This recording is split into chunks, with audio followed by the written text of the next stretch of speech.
साथियों जय हिंद साथियों, सभी प्रतियोगी परीक्षाओं के लिए महत्वपूर्ण सार संग्रह भाग 1 जीव विज्ञान का हम चालू कर रहे हैं। एनसीईआरटी का यह है 6 से 12 तक। चलिए हम स्टार्ट करते हैं। रिवीजन के लिए ये क्लासें हैं जीव विज्ञान, जितना फटाफट रिवीजन कीजिए। जीव विज्ञान का क्लासें हैं। चलिए हम स्टार्ट करते हैं।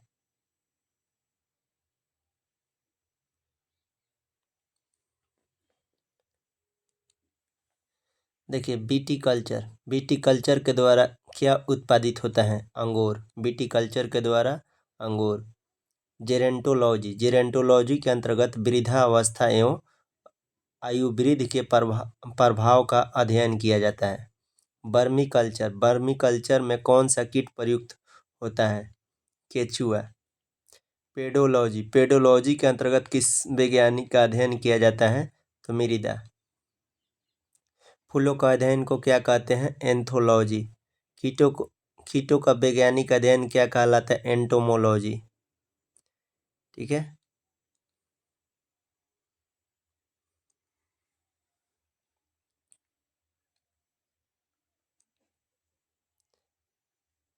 जनसंख्या एवं मानव जाति के आंकड़े का अध्ययन क्या कहलाता है?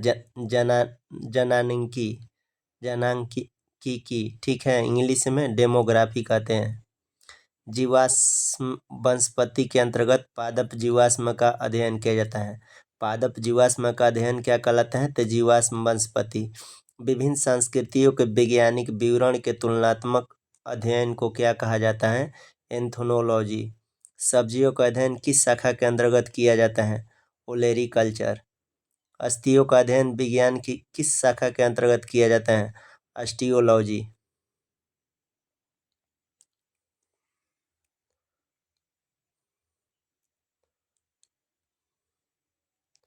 सर्पों का अध्ययन किस वैज्ञानिक शाखा के अंतर्गत किया जाता है? सर्पेटोलॉजी। हाइड्रोपोनिक्स किससे संबंधित है? मृदा रहित पादप संवर्धन से। जंतु विज्ञान के अंतर्गत किन जंतुओं का अध्ययन किया जाता है? जीवित और मृत दोनों प्रकार के जंतुओं का। जंतु विज्ञान जीव विज्ञान की वह शाखा है। अरस्तु को जंतु विज्ञान का जनक कहा जाता है। जंतु विज्ञान का जनक किसको कहता है? अरस्तु को। जंतु विज्ञान जीव विज्ञान की वह शाखा है। ठीक है, अरस्तु को जंतु विज्ञान का जनक कहा जाता है।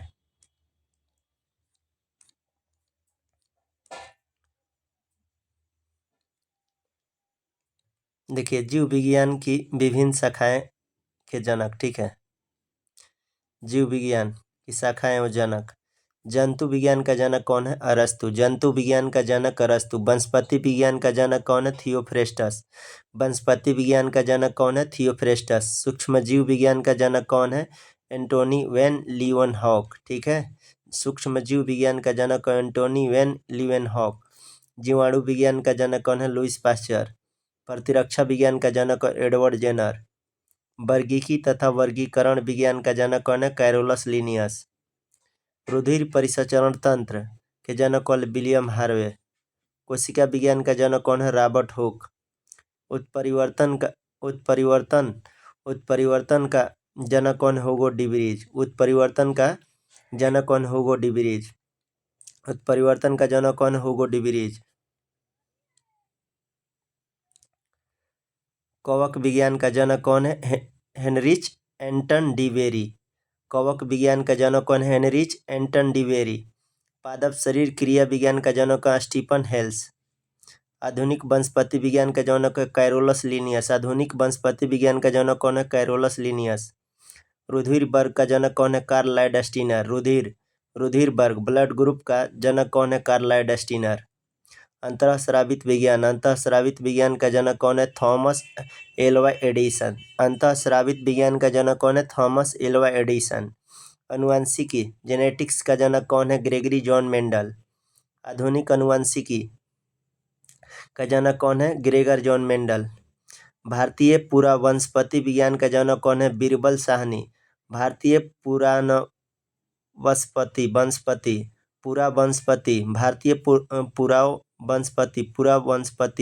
विज्ञान का जनक कौन है? बीरबल साहनी। अनुवांशिकी अभियांत्रिकी का जनक कौन है? पार्लबर्ग। शैवाल विज्ञान का जनक कौन है? F.E. फ्रिटर्च।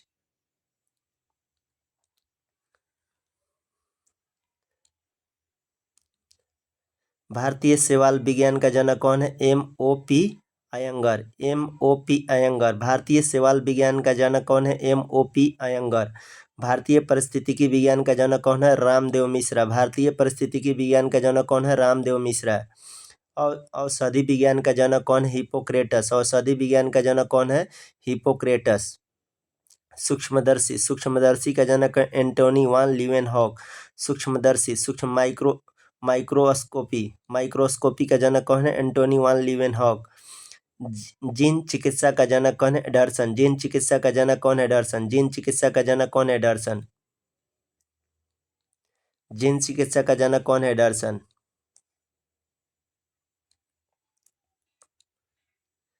देखिए, वनस्पति विज्ञान की प्रमुख शाखाएं। घास विज्ञान एग्रोस्ट्रोलॉजी, ठीक है। घासों का अध्ययन व पालन। घासों का अध्ययन व पालन को क्या कहते हैं? घास विज्ञान एग्रोस्ट्रोलॉजी कहते हैं। शैवाल का अध्ययन को क्या कहते हैं? एल्गोलॉजी कहते हैं। शैवाल का अध्ययन को क्या कहते हैं? एल्गोलॉजी में किसका अध्ययन कहते हैं? शैवाल का अध्ययन किया जाता है। देखिए, शरीर की आंतरिक संरचना का अध्ययन क्या कहलाता है? एंटोमी। शरीर की आंतरिक संरचना का अध्ययन क्या कहलाता है? एंटोमी। पुष्पों का अध्ययन क्या कहलाता है? एंथोलॉजी। पुष्पों का अध्ययन क्या कहलाते हैं? एंथोलॉजी। जीवाणुओं का अध्ययन क्या कहलाते हैं? जीवाणु विज्ञान बैक्टीरियोलॉजी। जीवाणु का अध्ययन क्या कहलाते हैं? जीवाणु विज्ञान इंग्लिश में कहते हैं बैक्टीरियोलॉजी। ब्रायोफाइटा का अध्ययन क्या कहलाते हैं? ब्रायोलॉजी। ब्रायोफाइटा का अध्ययन क्या कहलाते हैं? ब्रायोलॉजी। पादपों में रोगजन्य गांठ एवं पादप कैंसर का अध्ययन क्या कहलाता है? कैसिडोलॉजी। पादपों में रोगजन्य गांठों या पादप कैंसर का अध्ययन क्या कहलाता है? कैसिडोलॉजी। वृक्ष की आयु का अध्ययन क्या कहता है? डेंड्रोक्रोनोलॉजी। वृक्ष की आयु का अध्ययन क्या कहलाता है? डेंड्रोक्रोनोलॉजी। वृक्ष एवं झाड़ियों का अध्ययन क्या कहलाता है? डेंड्रोलॉजी। देखिए, वृक्ष एवं झाड़ियों का अध्ययन कहेगा तो डेंड्रोलॉजी। वृक्ष की आयु का अध्ययन कहेगा तो डेंड्रोक्रोनोलॉजी। वृक्ष की आयु का बात आएगा तो डेंड्रोक्रोनोलॉजी। अब वृक्ष एवं झाड़ियों का अध्ययन कहेगा तो डेंड्रोलॉजी। पौधों का वातावरण से संबंध का अध्ययन क्या कहलाता है? इकोलॉजी। पौधों का वातावरण से संबंध का अध्ययन क्या कहलाता है? इकोलॉजी। माइकोलॉजी। कॉक का वैज्ञानिक अध्ययन क्या कहलाता है? माइकोलॉजी कहलाता है। देखिए, माइकोप्लाज्मा का वैज्ञानिक अध्ययन क्या कहलाता है? माइकोप्लाज्मा का वैज्ञानिक अध्ययन क्या कहलाता है? माइकोप्लाज्मोलॉजी।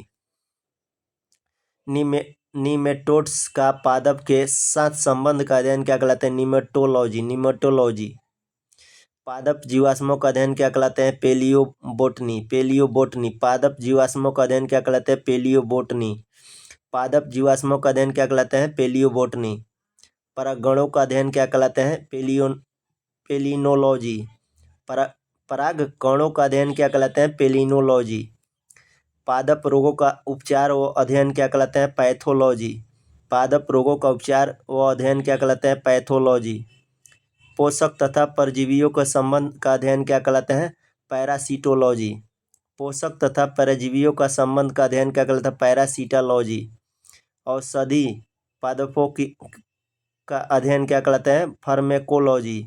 औषधि पादपों का अध्ययन क्या कहलाता है? फार्मेकोलॉजी।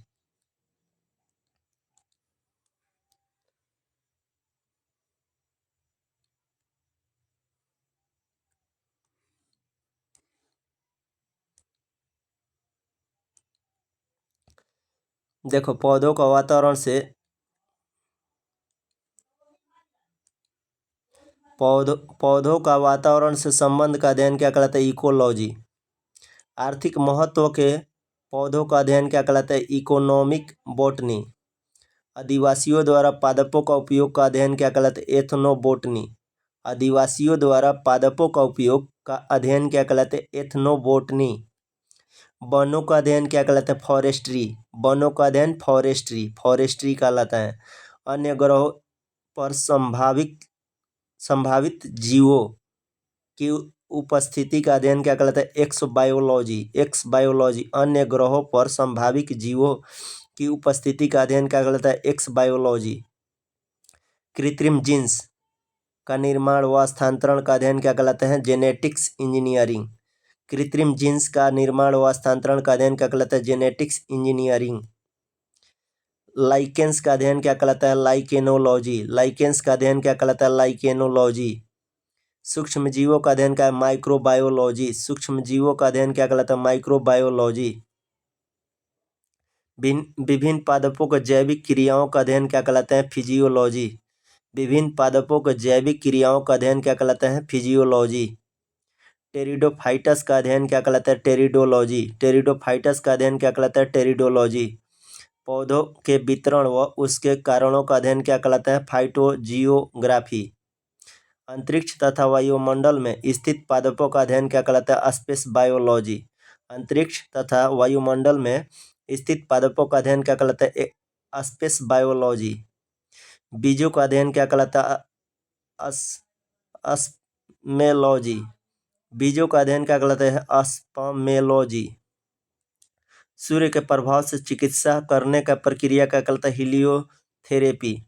सूर्य के प्रभाव से चिकित्सा करने की प्रक्रिया का हीलियोथेरेपी। इस शाखा के अंतर्गत बिना मृदा के बागवानी की जाती है, हाइड्रोपोनिक्स। देखिए, किस शाखा के अंतर्गत बिना मृदा के बागवानी की जाती है? हाइड्रोपोनिक्स कहा जाता है।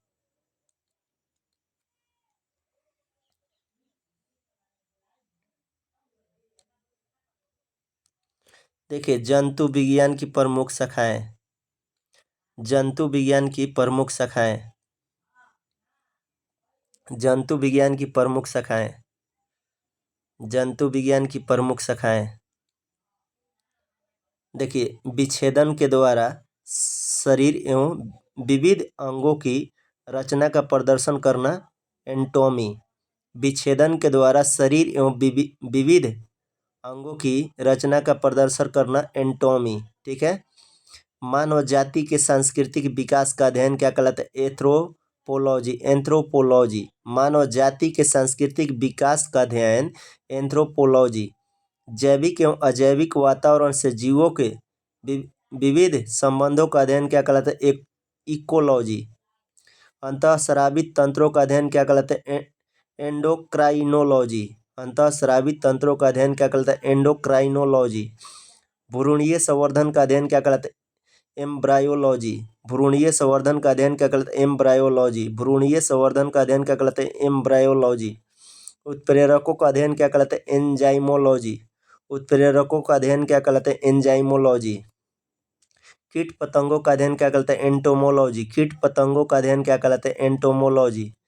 जीवों के अनुवांशिक लक्षण एवं उनकी वंशागति का अध्ययन क्या कहलाता है? जेनेटिक्स। जीवों का अनुवांशिक लक्षण एवं इनकी वंशागति का अध्ययन क्या कहलाता है? जेनेटिक्स। रुधिर एवं रुधिर संबंधित रोगों का अध्ययन क्या कहलाता है? हीमेटोलॉजी। रुधिर एवं रुधिर संबंधित रोगों का अध्ययन क्या कहलाता है? हीमेटोलॉजी। उभयचर एवं सरीसृपों का अध्ययन क्या कहलाता है? हेपेटोलॉजी। हेपेटोलॉजी। उभयचरों एवं सरीसृप का अध्ययन क्या कहलाता है? हेपेटोलॉजी। स्तनधारियों का अध्ययन क्या कहलाता है? स्तनधारियों का अध्ययन क्या? मेमोलॉजी। स्तनधारियों का अध्ययन क्या कहलाता है? मेमोलॉजी। अति सूक्ष्म जीवों का अध्ययन क्या कहलाता है? माइक्रोबायोलॉजी। तंत्रिका तंत्र का अध्ययन क्या कहलाता है? न्यूरोलॉजी। दंत विज्ञान संबंधित अध्ययन क्या कहलाता है? ओडोंटोलॉजी। पक्षियों का अध्ययन क्या कहलाता है? अनिर्थोलॉजी। पक्षियों का अध्ययन क्या कहलाता है? अनिर्थोलॉजी। रोगों की प्रकृति, लक्षण एवं कारकों का अध्ययन क्या कहलाता है? पैथोलॉजी। जीवों पर विकिरण प्रभाव का अध्ययन क्या कहलाता है? रेडियोलॉजी। जीवों पर विकिरण प्रभाव का अध्ययन क्या कहलाता है? रेडियोलॉजी। जीव जातियों के नामकरण एवं वर्गीकरण का अध्ययन क्या कहलाते हैं? टैक्सोनॉमी। टैक्सोनॉमी।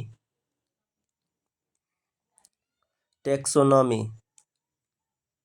कहता आयु वृद्धि के साथ जीवों में होने वाले परिवर्तनों का अध्ययन जरा विज्ञान, जेरेंटोलॉजी कहलाता है। देखिए, आयु वृद्धि के साथ जीवों में होने वाला परिवर्तन का अध्ययन को जरा विज्ञान, इसको इंग्लिश में जेरेंटोलॉजी।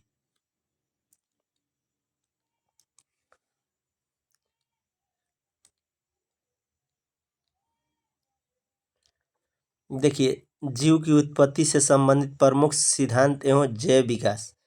जीव विकास। जीव विकास की सर्वप्रथम किसने परिभाषित किया? जीन बैप्टिस्ट डी लैमार्क ने। बस इतना ही लैमार्क ने याद रखिए। जीव विकास को सर्वप्रथम किसने परिभाषित किया था? तो लैमार्क ने। इसका पूरा नाम है जीन बैप्टिस्ट डी लैमार्क ने। वैज्ञानिकों ने आधुनिक मनुष्य का अंतिम पूर्वज किसे माना है? क्रो-मैग्नन मानव को। वैज्ञानिकों ने आधुनिक मनुष्य का अंतिम पूर्वज किसे माना है? क्रो-मैग्नन मानव को। क्रो-मैग्नन मानव को। वर्तमान प्रमाण के अनुसार पृथ्वी पर जीव का उद्गम लगभग 2 अरब वर्ष पूर्व से माना जाता है। वर्तमान प्रमाण के अनुसार पृथ्वी पर जीव का उद्गम लगभग 2 अरब वर्ष पूर्व माना जाता है। विकासवाद का सिद्धांत किसने प्रतिपादित किया था? चार्ल्स डार्विन ने। विकासवाद का सिद्धांत किसने प्रतिपादित किया था? चार्ल्स डार्विन ने। उद्विकास का मुख्य कारक क्या है? प्राकृतिक वर्ण। उद्विकास का मुख्य कारण क्या है? प्राकृतिक वर्ण, नेचुरल सिलेक्शन। 5 जगत वर्गीकरण किसने प्रस्तुत किया था? हिटकर ने। 5 जगत वर्गीकरण किसने प्रस्तुत किया था? हिटकर ने। जंपिंग जीन की खोज किसने की थी? मैकक्लिंटॉक ने। जंपिंग जीन की खोज किसने की थी? मैकक्लिंटॉक ने। कौन सा क्षार डीएनए तथा आरएनए दोनों में पाए जाते हैं?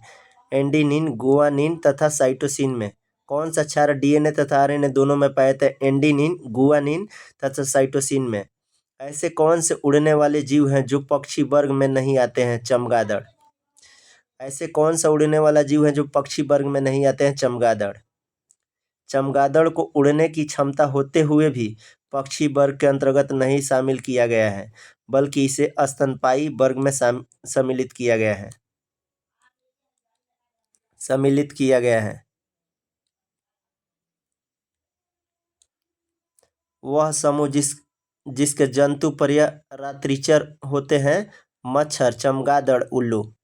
वह समूह जिसके जंतु प्रायः रात्रिचर होते हैं? मच्छर, चमगादड़, उल्लू। उद्विकास के उत्परिवर्तन सिद्धांत का प्रतिपादन किसने किया था? हुगो डिब्रीज ने। आर्कियोपटेरिक्स जुरैसिक युग का सबसे प्राचीन पक्षी है जो सरीसृप और पक्षी वर्ग के मध्य की कड़ी है। आर्कियोपटेरिक्स जुरैसिक युग का सबसे प्राचीन पक्षी है जो सरीसृप और पक्षी वर्ग के मध्य की कड़ी है। मैमथ किस जीव का पूर्वज है? हाथी। पृथ्वी पर सबसे पहले किस जीव की उत्पत्ति मानी जाती है? नीलहरित शैवाल। शीत ऋतु में पशुओं के प्रसुप्त काल को क्या कहते हैं? हाइबरनेशन।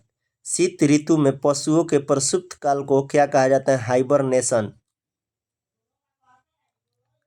हाइबरनेशन।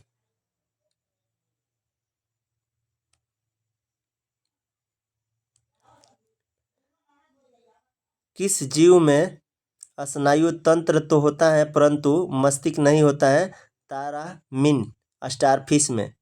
किस जीव में स्नायु तंत्र तो होता है परंतु मस्तिष्क नहीं होता है? तारामीन, स्टारफिश में। जीवाणु में किस प्रकार के राइबोसोम पाए जाते हैं? 17 राइबोसोम पाए जाते हैं।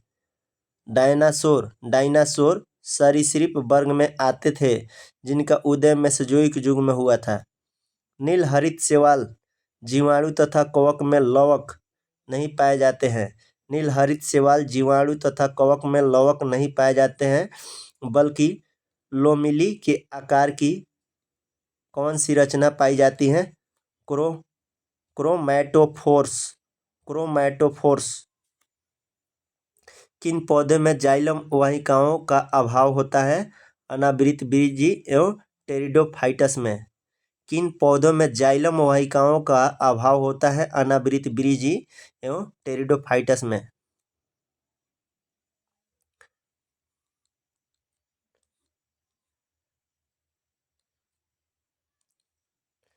कुछ साधारण नाम तथा उनके वैज्ञानिक नाम।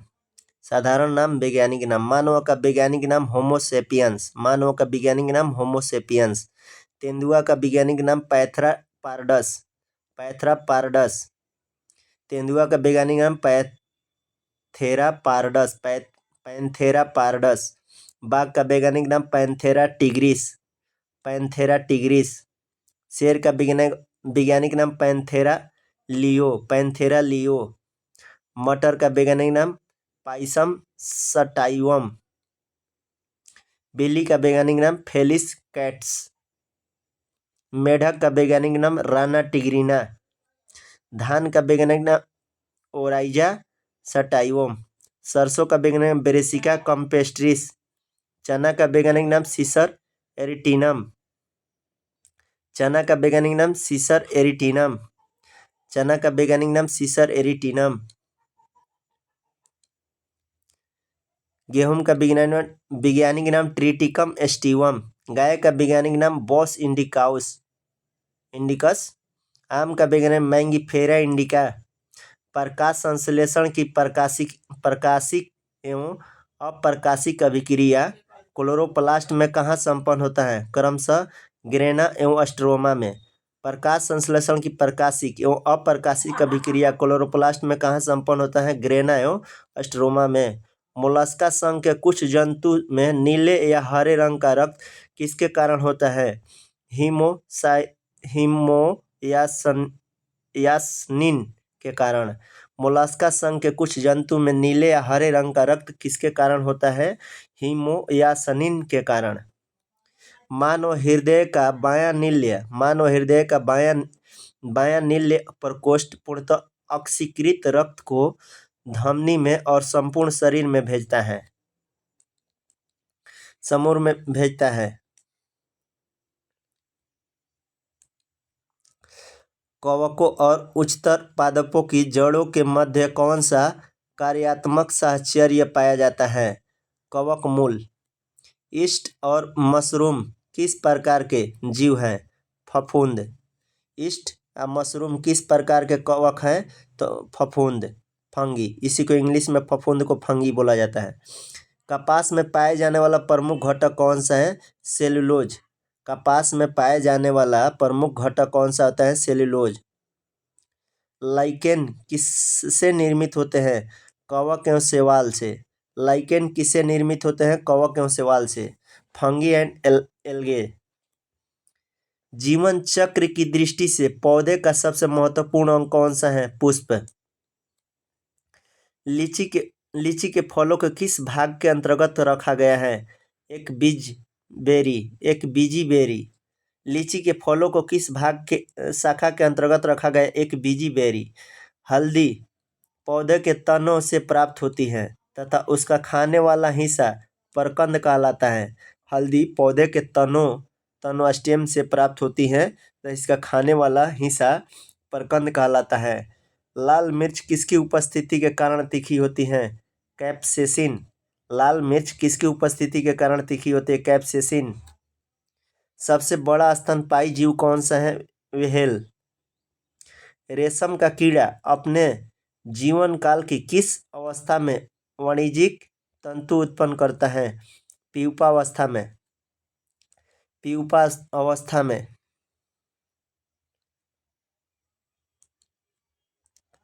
क्लोरोफिल के निर्माण में कौन सा तत्व महत्वपूर्ण होता है? मैग्नीशियम। क्लोरोफिल के निर्माण में कौन सा तत्व महत्वपूर्ण होता है? मैग्नीशियम। क्लोरोफिल के निर्माण में कौन सा तत्व महत्वपूर्ण होता है? मैग्नीशियम। अधिकांशतः कीट किसके द्वारा श्वसन करते हैं? वातक तंत्र द्वारा। वातक तंत्र ट्रेकिया के द्वारा। देखिए, अधिकांशतः कीट किसके द्वारा श्वसन करते हैं? वातक तंत्र द्वारा।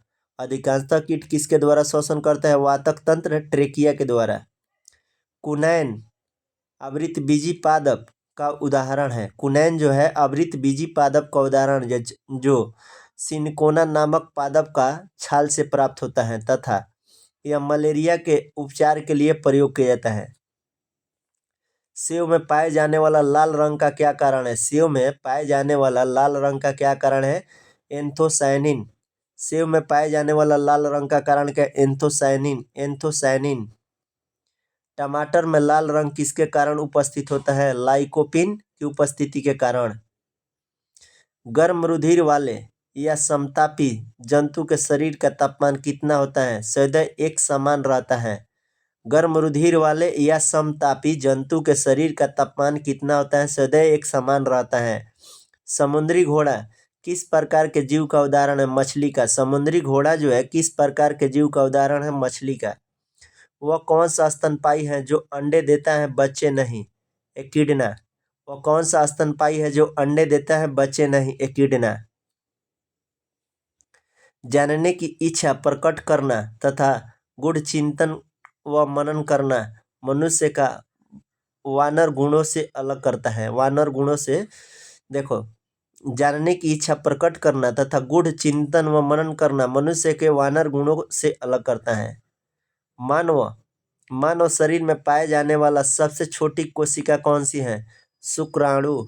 पुरुष में पाया है सेरिबेलम की ग्रेन्यूल सेल, महिला में।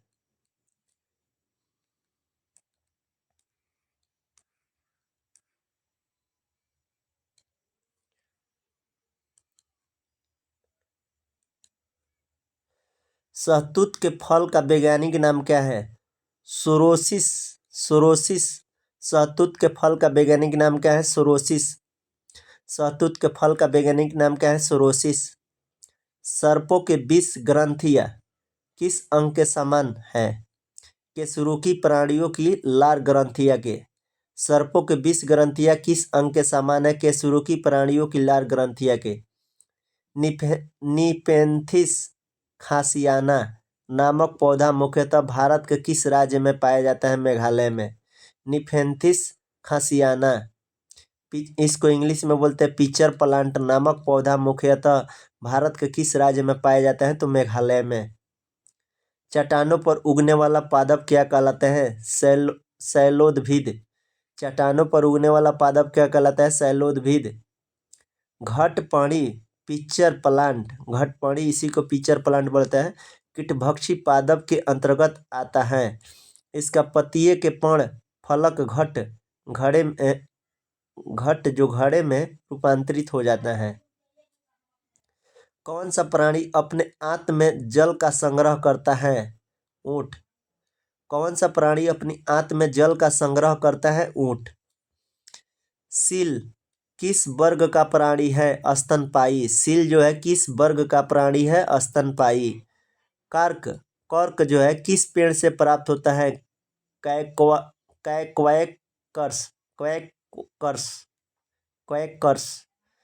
कर्क जो है किस पेड़ से प्राप्त होता है? क्वैकर्स। डॉल्फिन किस वर्ग के अंतर्गत आता है? स्तनपायी। अफीम मॉर्फिन पोस्ते के पौधे के अधपके फल से प्राप्त होता है। अफीम मॉर्फिन जो है पोस्ते के पौधे के अधपके फल से प्राप्त होता है। गन्ने के रोपण में उसके किस भाग का प्रयोग किया जाता है? तना का। गन्ने के रोपण में उसके किस भाग का प्रयोग किया जाता है? तना का। लहसुन की गंध का क्या कारण है? सल्फर यौगिक एलिमन की उपस्थिति।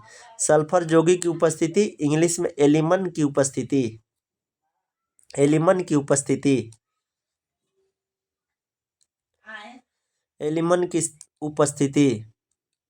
कहता सबसे बड़ा अकशेरुकी जीव कौन सा है? सबसे बड़ा अकशेरुकी जीव कौन सा है? Colossal squid. ठीक है। शुष्क जलवायु में अनुकूलित पेड़ पौधे को क्या कहते हैं? मरुद्भिद। शुष्क जलवायु में अनुकूलित पेड़ पौधे को क्या कहते हैं? मरुद्भिद। जल एवं स्थल दोनों पर रहने वाले जीवों को उभयचर वर्ग के अंतर्गत रखा जाता है, जैसे मेढक। जल एवं स्थल दोनों पर रहने वाले जीवों को उभयचर वर्ग के अंतर्गत रखा जाता है, जैसे मेढक को जल और स्थल दोनों पर आता है मेढक, इसी को उभयचर बोला जाता है।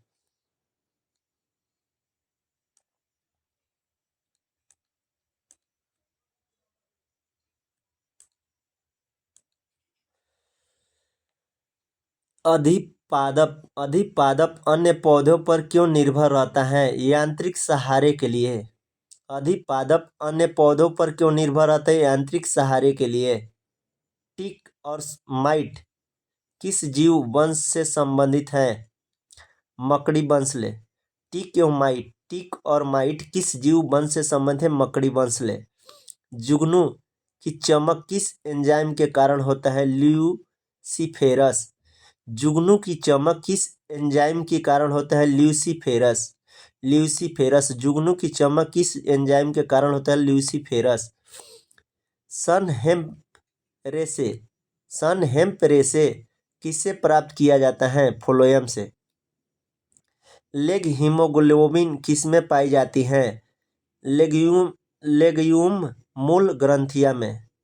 डार्विन की पुस्तक on the origin of species कब प्रकाशित हुआ था? देखो, on the origin of species कौन लिख ले रहे? डार्विन लिखा था। ठीक है, ये पुस्तक on the origin of species पुस्तक कौन लिखा था? डार्विन ने। ये कब प्रकाशित हुआ था? 1859 में। 1859 में प्रकाशित हुआ था। 1859 में। 1859 में प्रकाशित हुआ था।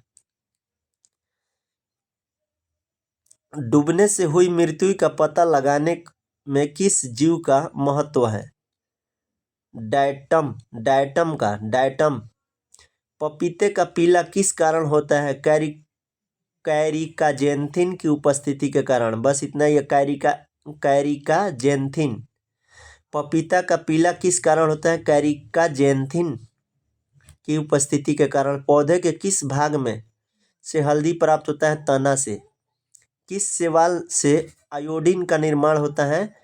लेमिनेरिया नामक शैवाल से। भूरी शैवाल, इसी को बोला था भूरी शैवाल। वे जीवाणु जो वायुमंडलीय नाइट्रोजन को नाइट्रोजन के यौगिक में परिवर्तित करते हैं, वे क्या कहलाते हैं? नाइट्रोजन स्थिरीकरण जीवाणु। अधिक नमक वाले अचार में जीवाणु जीवित क्यों नहीं रह पाते हैं? क्योंकि ये जीवद्रव्य कुंचित होकर मर जाते हैं।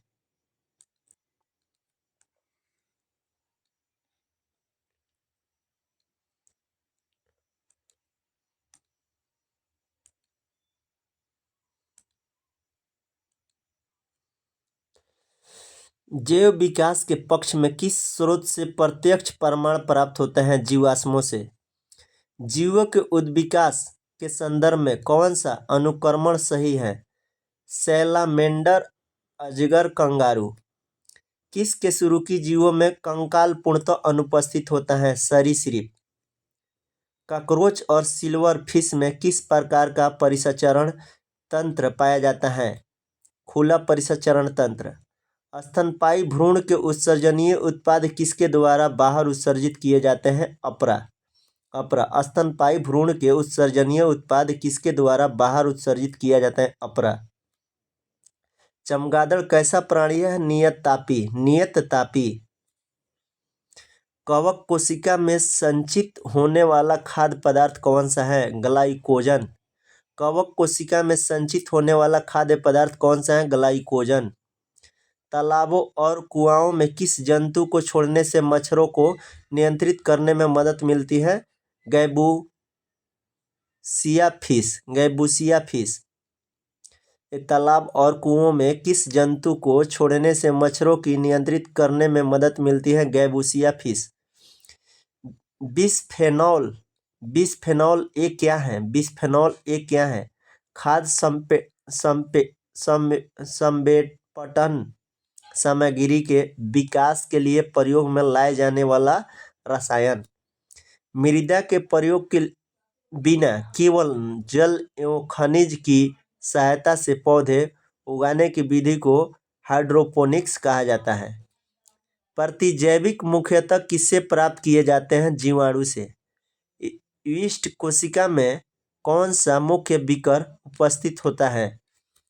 जाइमेस।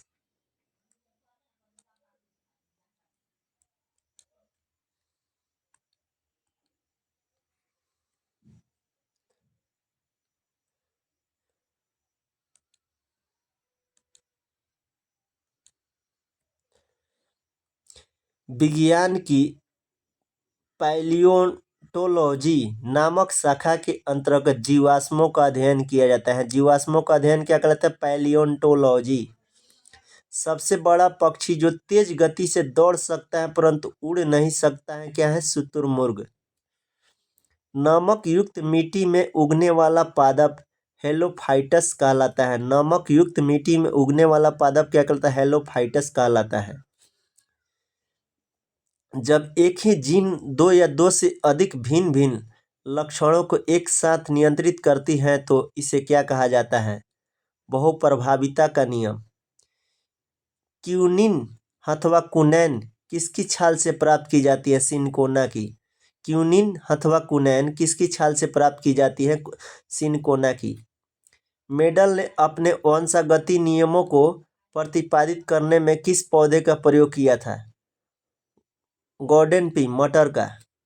ग्रेगर जॉन मेंडल 1822 से 1884 ईस्वी को आधुनिक अनुवांशिकी का जनक कहा जाता है। ग्रेगर जॉन मेंडल को आधुनिक अनुवांशिकी का जनक कहा जाता है। ये 1822 से 1884 ईस्वी तक था। सूखा सहिष्णुता से संबंधित हार्मोन क्या है? एब्सिसिक अम्ल। सूखा सहिष्णुता से संबंधित हार्मोन क्या? एब्सिसिक अम्ल। एंटअमीबा हिस्टोलिटिका नामक परजीवी मानव के किस अंग में पाया जाता है? आंत में। लिग्निन नामक पदार्थ जमा रहता है जाइलम ऊतक पर। लिग्निन नामक पदार्थ जमा रहता है जाइलम ऊतक पर। लिग्निन नामक पदार्थ जमा रहता है जाइलम ऊतक पर।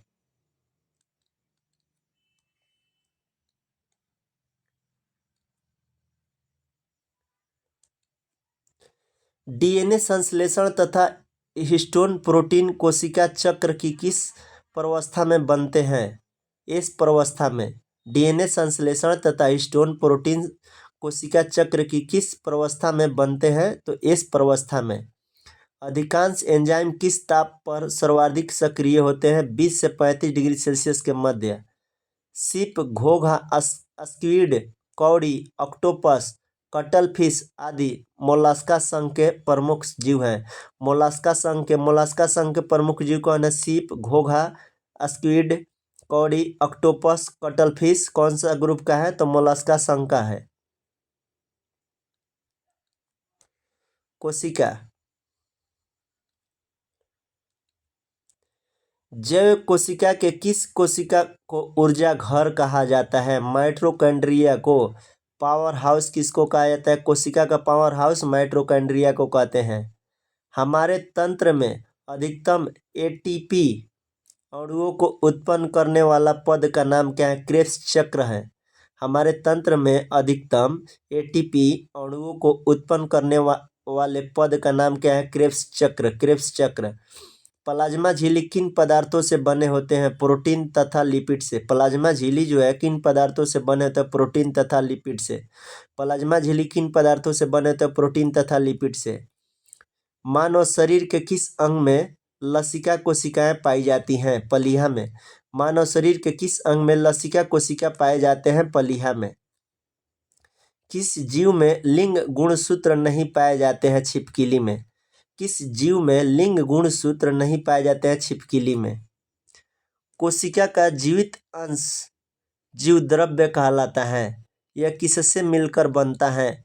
कोशिका द्रव्य, केंद्रक द्रव्य। कौन सा कोशिकांग प्रोटीन संश्लेषण में सहायता करता है? राइबोसोम। मानव शरीर में गुणसूत्रों की संख्या कितनी होती है? 46। कौन सा तत्व पौधों की कोशिका भित्ति को संरचना का घटक है? कैल्शियम। सबसे छोटी जीवित कोशिका कौन सी है? माइकोप्लाज्मा। किस जीव का भौतिक आधार माना जाता है? जीव द्रव्य को। किस जीव का भौतिक आधार माना जाता है? जीव द्रव्य को।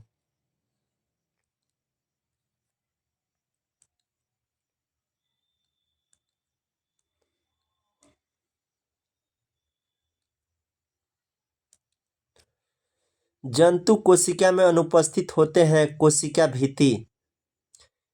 पिंड कहाँ पाए जाते हैं? अंडाशय में। पिंड कहाँ पाए जाते हैं? अंडाशय, ओवरी में पाया जाता है। पिंड कहाँ पाए जाते हैं? अंडाशय, ओवरी में। प्रक्रमित कोशिका मृत्यु के कोशिकीय और आणविक नियंत्रण को क्या कहते हैं? एपोप्टोसिस। केंद्रक के अतिरिक्त कोशिका के किस कोशिकांग में डीएनए उपस्थित होते हैं? हरित लवक तथा माइटोकॉन्ड्रिया। किसे कोशिका की पाचन थैली कहते हैं? लाइसोसोम को। किसे कोशिका की पाचन थैली कहते हैं? लाइसोसोम को। कौन सा कोशिकांग केवल वनस्पति कोशिका में ही उपस्थित होता है? हरित लवक। द्विनाम पत्ती के जन्मदाता कौन है? Carolus Linnaeus. दो कोशिकाओं के मध्य पदार्थों का आवागमन किसके माध्यम से होता है? जीवद्रव्य तंतु के। किस तत्व के कोशिकाओं में एकत्रित होने के रंध्र खुले जाते हैं? पोटेशियम। किस तत्व को कोशिकाओं में एकत्रित होने से रंध्र खुल जाते हैं? पोटेशियम।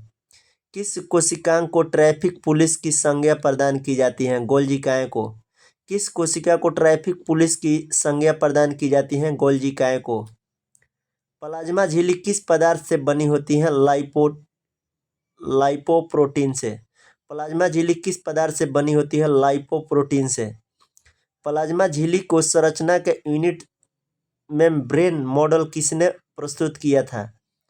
रॉबर्टसन 1959 में। प्लाज्मा झिल्ली की संरचना का यूनिट से मेम्ब्रेन मॉडल किसने प्रस्तुत किया था? रॉबर्टसन वर्ष 1959 में।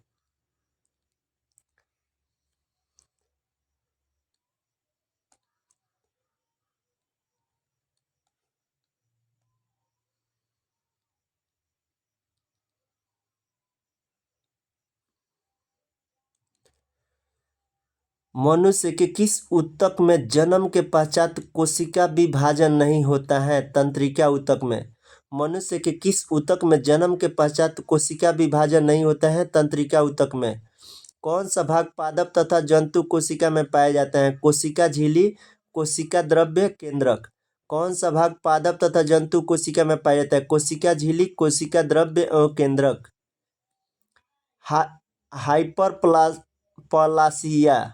हाइपरप्लासिया का क्या अर्थ होता है? कोशिका के आकार में वृद्धि होना।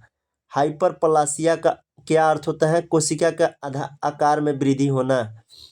जीन शब्द सर्वप्रथम किसने प्रतिपादित किया था? जोहानसन ने। रिवर्स प्रतिलेखन की खोज किसने की थी? टेमिन एवं बाल्टीमोर ने। रिवर्स प्रतिलेखन की खोज किसने की थी? टेमिन एवं बाल्टीमोर ने। जब एक युग्म जीन दूसरे इकाइयों के प्रभाव से छुपता है तो इस प्रक्रिया को क्या कहते हैं? प्रभाविता।